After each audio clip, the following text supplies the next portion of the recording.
Discussion keeps the world turning. This is Round Table. Most of us don't remember the first few years of our lives, but the very early stage matters in a person's growth in more ways than we think. While most parents in urban areas, better informed and having received good education themselves, invest considerable efforts in early stage childcare, the same cannot be said for parents who must leave their children behind in rural areas. What can be done to narrow the urban-rural gap in early stage childcare?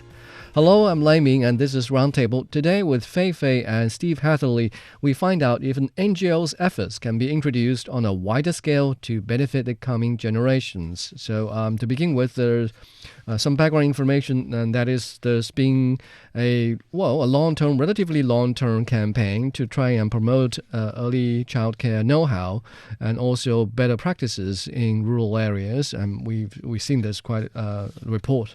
But again, now the relevant authorities are trying to push this to the wider scale on the belief that early intervention and early care, better care for children at the early stage might have benefit for their long-term and future growth. Is there any science with this? Yes, exactly. I think it's now a universal consensus, especially among scientists and experts, is that the first 5 years of a child's life is a period of a very fast brain growth. And that has significant connection in the future, especially when it comes to the child's ability to learn, to adapt, and very importantly, process emotions.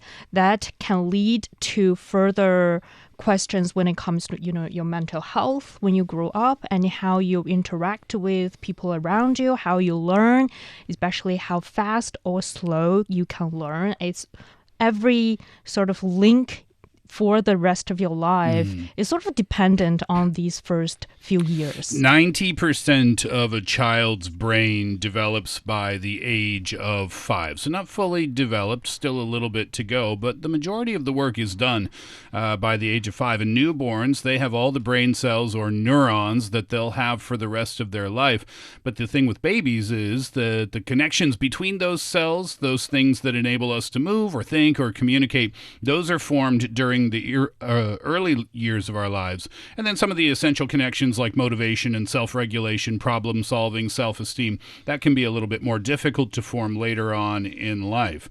Yeah, we do agree. Fei, I agree, and everybody agrees that the foundation for later learning and skill building, well, that foundation comes from a child's earliest experiences. But the issue I think that experts have is, what does early mean? What's the actual definition of early? Our brains grow faster between the ages of 0 and 3 than at any later point in our lives. Babies form more than 1 million neural connections every second. I look at babies sometimes and I think they're not really doing anything. It's all happening inside their brains, 1 million a second. And when babies have nurturing relationships and early learning experiences and good health and good nutrition, those neural connections I was talking about, they're stimulated, they're strengthened, and that lays a strong foundation for success in school and then much later on in the workforce. Yeah, the key word here is stimulation. And the speed, I think, Steve has already underpinned for us, and in the speed at which the connections are being built. But the stimulation is crucial here. I think that defines the gap between urban and rural parenting styles. Because I think for those of us who have been parents, Fei, I'm sure you agree that when you expose your child to a different environment other than the environment in which they've gone accustomed to, for instance, if you keep your kids at home and you bring them outside to a park that they haven't been to before, you will see them opening their eyes and very wide, and then they will be observing everything they can see. And I don't know what's going on in their brain, but when you bring them back home, you notice something different. And also, I think, especially when you are raising a baby, you realize that they tend to fall asleep after, for example, visiting a park together. And I checked with the doctor, what's the problem here? Is that does that mean that I didn't put him or her on the right sleeping schedule? And the doctor told me that the baby got really tired after absorbing so many stimulations in that park, the colors, the sounds, the winds, the touch, everything is so much for them, so that they got tired and fell asleep. I read about that as well, that when babies make a fuss or when they cry, well, sure, they're telling you that they're tired or they're hungry, but they're also at different times trying to tell you that they're either overstimulated or understimulated. So they're either bored or there's too much going on and they can't handle it emotionally. Really fascinating, babies are. This is from the USChamberFoundation.org. They say that most of our investments in early childhood start too late, at ages 4 or older. And by that time, the most crucial years of early brain development have already passed. For example, research shows that at age 2, toddlers from low-income families are already 6 months behind in their language processing skills at 2 years old, already falling behind by 6 months. And without greater investment in the first 3 years, many children will miss the opportunity to reach their full potential. So, yes, early development is not just important, it's crucial, it's critical. And for Chinese children, kindergarten begins at the age of 3. And before that, parents will have to take the task upon themselves or try and find solutions in the market. I mean, but the market doesn't necessarily supply enough service for everybody, for every child to have access to preschool education. But that is the case in urban areas even. Well, I think there is also a developing curve when it comes to early childhood education in urban areas. For example, in cities like Beijing right now, I think I have 2 children, and I think each of them, how we track their development before the age of 3 are very different. So for my little ones, who is still going through this process at the moment. How old? He's about 10 months old. So my community tracked his development very, very closely. Like every 3 months, I need to take him to a nearby hospital to have the medical checks, his growth situations. And like then, length or height? Yes, and length, then, height, weight. and how you are feeding him. What about his nutrition? Oh, really? And then you have to report all of this. I need to report that, and they need to keep a record of that. And if I didn't report him to a medical institute on time, they will send a family doctor to check on me. What's the problem? Do you need help? And then they also have a doctor to check on the cognitive development of that child, giving him some tests, a few toys to see how he plays around with them and to see if he responds to your certain calls and then they sort of give me feedback on, how your child has been developing and how you can improve if he or she is showing signs of slowing down in certain areas. It's like Gaokao for babies. More like monthly examinations, seasonal, quarterly examinations. Boy, China's testing starts at a very early age. It can be stressful. I mean, I'm like on the alert, like, am I doing wrong here? Did I not do enough especially when it comes to cognitive development part? But then I also saw like doctors telling a mother or about how her baby is not able to stand on his own at the age of almost 1 year old.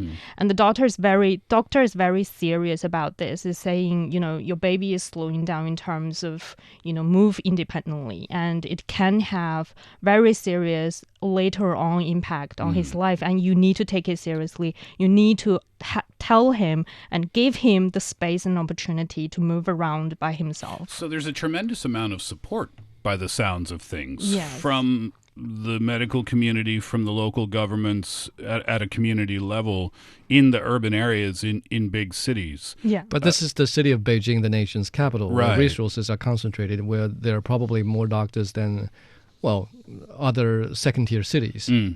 Not to mention the urban areas. So this is the issue, right? The rural areas. And they're talking about the gap that could be children's early separation from their parents that causes part of this gap. It's mentioned in a CCTV report that many children in rural China are separated from their parents before the age of 3 and are raised by their grandparents instead, while their parents go off to work in cities. And these gaps in early childhood education in rural areas and also some urban areas as well. This is according to research conducted by China Development Research Foundation, or CDRF.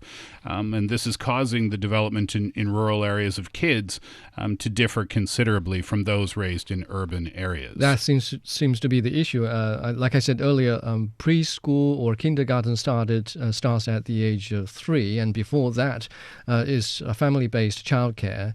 And for urban areas, perhaps especially the most crowded and most populous cities, where you see a lot of young folks traveling from their hometown to seek opportunities and set up shop and settle down and start a life. You more often than not, you see the elderly grandparents coming over to help. And that could be an issue. That is because there are gaps or differences between generations with regard to how children are supposed to be engaged and taken care of. And so when we talk about family-based childcare, of course the presence of parents is crucial here. But for parents in urban areas, I mean, even though they may work very hard, they have to work overtime, but they come home at the end of the day, and they get to be with their children at the end of the day, and they could stand to make important decisions with regard to the child's care and engage with them. Whereas, unfortunately, for parents in rural areas, more often than not, they look for job opportunities in a different city. And, early childhood kids can be very difficult to deal with, and the common practice is to leave the kids in the hometown with the grandparents, and that is an issue. Yeah, because this isn't to criticize parents in rural areas, because they're trying to move to a bigger city to create work and create a better life for their child, right? Yeah. But you make a good point. In cities, bigger cities in China, that doesn't really happen, because you'll get that family support perhaps in the same community, or at least perhaps within the same city a lot of the time, if you happen to be from one of those big cities. Professor Tao Xia from State Key Laboratory of Cognitive Neuroscience and Learning at Beijing Normal University said that when they visited some of the rural areas here in the country, the professor saw children who seemed to be extremely shy, and she believes it's largely due to the limited social interactions that the children had during critical periods of growth we mentioned between 0 and 3 years old. And I guess that's kind of what we're talking about. I'm trying to think, why would they have limited social interactions in rural communities versus urban areas? Is it because they don't have things like pre-kindergartens in the rural areas? Well, pre-kindergartens is hard to find, even in urban areas. Like we mentioned earlier, there's not enough supply in the market. So parents who can afford to spend big money to send their kids to pre-kindergarten childcare, we call them daycare centers. And sometimes in Beijing, the amount could add up to 10,000 yuan a month. Basically, at least 5,000 yuan a month in Beijing. But then I think another part with this social interaction is how you talk with the baby, even though you think maybe the baby is not responding to you, but he or she is listening. And so in cities, there are professionals, doctors, or, your friends are telling you need to constantly talking to your baby, telling him or her what you're doing and sharing your feelings with them. But when it comes to rural areas, I think the awareness about talking to your babies, communicating with them is kind of low at the moment. So you can see that a lot of the grandparents, when they are staying with the baby, they're very quiet. There's not a lot of sound going on. There are not a lot of toys. They're not telling stories, showing picture books.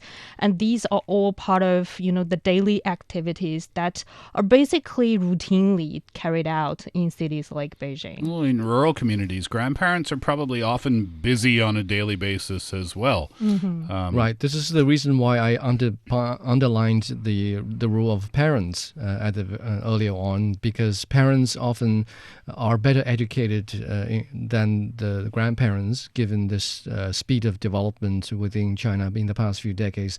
Parents may have better know-how, may be better informed with regard to childcare. If they were around to execute these ideas, then the children can stand to benefit. Whereas I'm not here to blame the grandparents for not knowing how to deal with the children. I mean, grandparents, in fact, generations of grandparents and parents have been taking care of children in whatever country, following whatever tradition they already have. But it's just that certain traditions, they are not necessarily good for the development of the children. For instance, the old-fashioned way of thinking might believe that all a child needs is for his or her every need to be taken care of. When he or she needs to eat, when he or she needs to poop, when he or she needs a diaper change.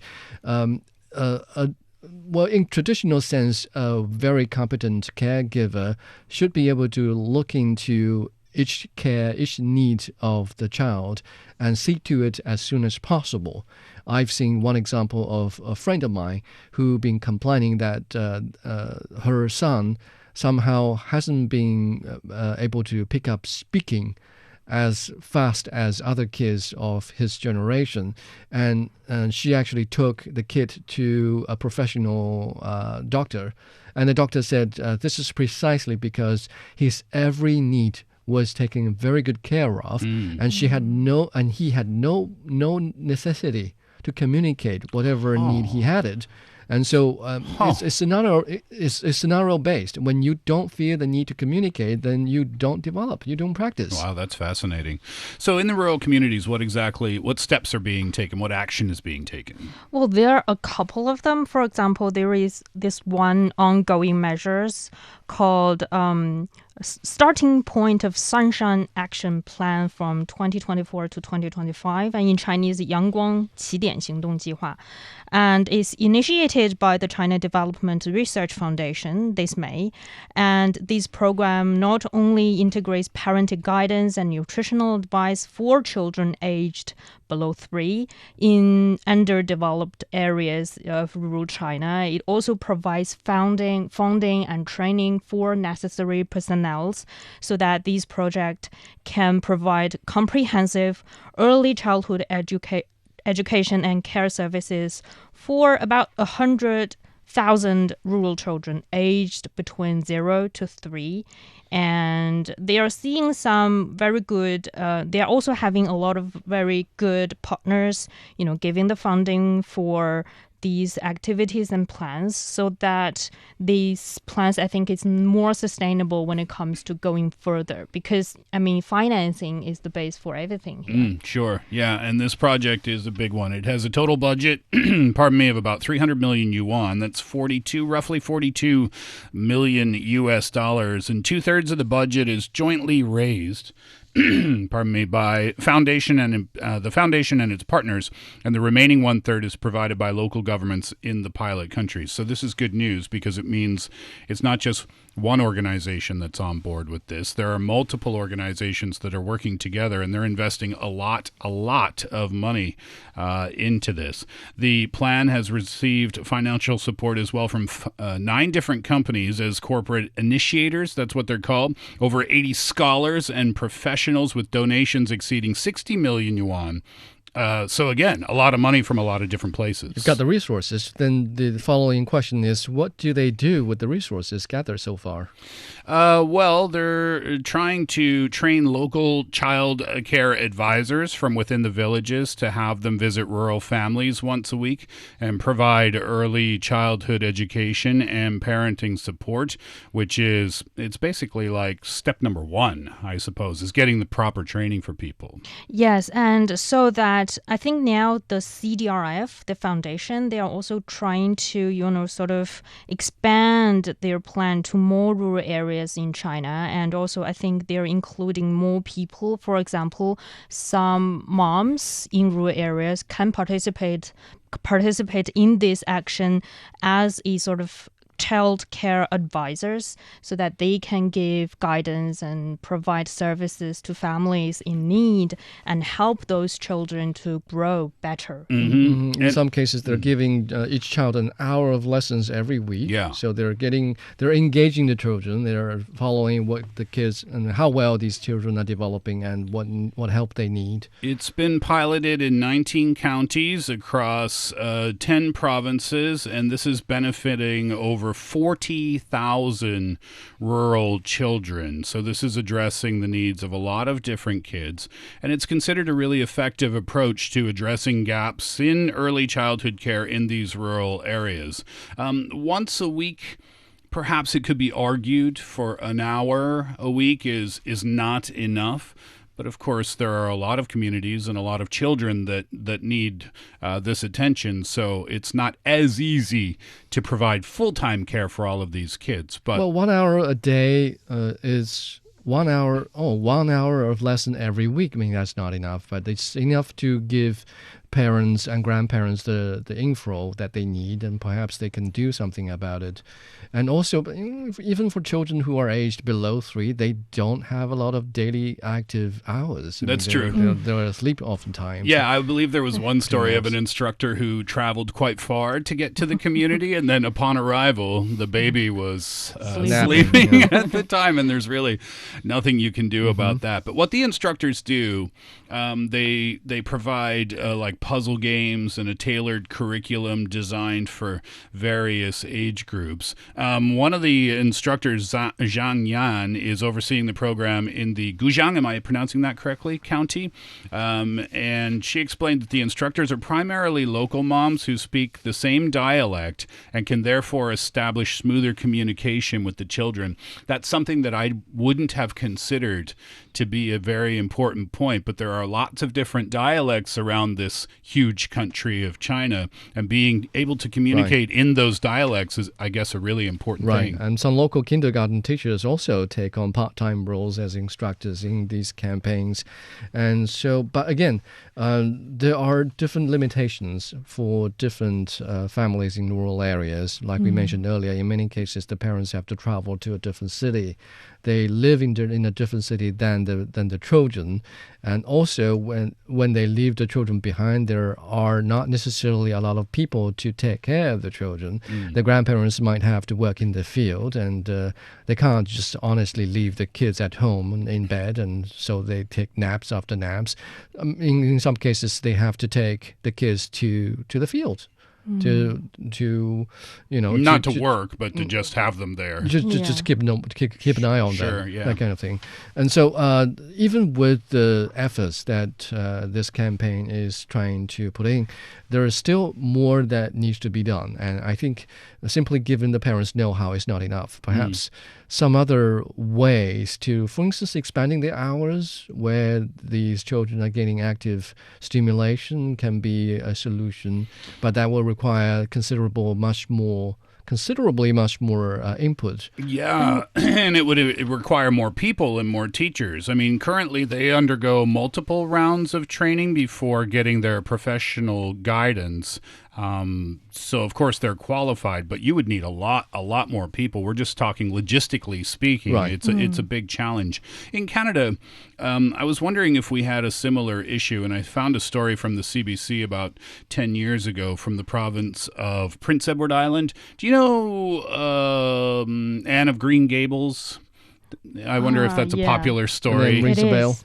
Long red hair, I think. Anyway, that's the province, Prince Edward Island. And the issue that they were having there was not government funding for the programs for kindergartens or students who were younger, but just an enrollment problem.